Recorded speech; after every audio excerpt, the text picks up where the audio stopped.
Ümumən sizcə İranın Rusiya ilə bağlı bir B planı varmı? İran yoxsa Rusiyanın İranla? Rusiyanın İranla bağlı. Yəni İran da təbii ki, müttəfiq olaraq. Hə. Yəni bu məsələ ilə bağlı bu dediyi sual elə bu həmin o briefingin mətbuatla görüşdə də Putinə verildi. Onun isə cavabı belə oldu ki, bizim bu dəqiqə bu şəhər bilirsiniz ki, bu şəhər atom elektrik stansiyası vardı İranın. Həmin atom elektrik stansiyasını ruslar tikiblər.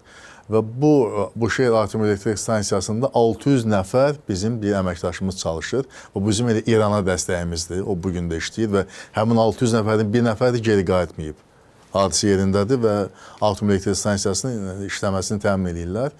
Və eyni zamanda qeyd etdi ki, o ki qaldı digər addımlara, eyni zamanda hərbi yardım, dəstək və s. məsələlərə. Dedi, bununla bağlı İran İslam Respublikasına bizə hər hansı rəsmi müraciət daxil olmayıb. İndi bu Putinin rəsmi açıqlaması təbii ki, jurnalistlər önündə. Bəs siz necə düşünürsünüz? Mənim fikrim belədir ki, məsələyə bir neçə aspektdən yanaşmaq lazımdır. Siz fikir verirsiniz, Rusiyanın bir nömrəli dərdi Ukrayna ilə bağlı məsələdir, düzdür? Bu, yaxın şərqdə bu böhranın yetişməsi fonunda dünyanın diqqəti Ukrayna cəbhəsindən sanki Ukrayna cəbhəsi ikinci, üçüncü bir yerə keçib. Diqqət yaxın şərqədir. Və eyni zamanda Rusiyanın işini o asanlaşdırır ki, Birləşmiş Ştatlar rəsmən 20.000 raketini deməli Ukraynadan götürdü və İsrailə təhvil verdi. Eyni zamanda ayrılacaq sursatdır, silahdır və s.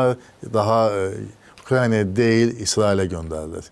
Və nəhayət Kanadada böyük 20 ilin tədbirində Zelenskinin niyyəti o idi ki, 40 milyard dollar böyük yedilik ölkələrinə yardım alsın, maliyyə və hərbi yardım alsın, 40 milyard dollar.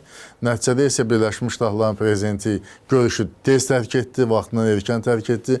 Zelenski gəlir ki, xüsusilə Trumpla görüşsün, bu görüşdə təbii ki, alınmadı və cəmisi cümlətanı 2 milyard Kanada dolları. Birləşmiş Ştatlar dolları yox ha.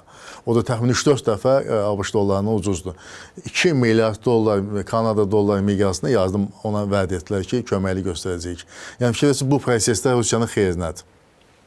Taktiki baxımdan və üstəyilən çatma nöqteyi nəzərindən xeyrinədir. Amma məsələ strateji baxanda, siz təsəvvür edin ki, doğrudan da Birləşmiş Ştatlar və İsrail müəyyən etdiyi 3 hədəf ki var, indi mən sadaladım.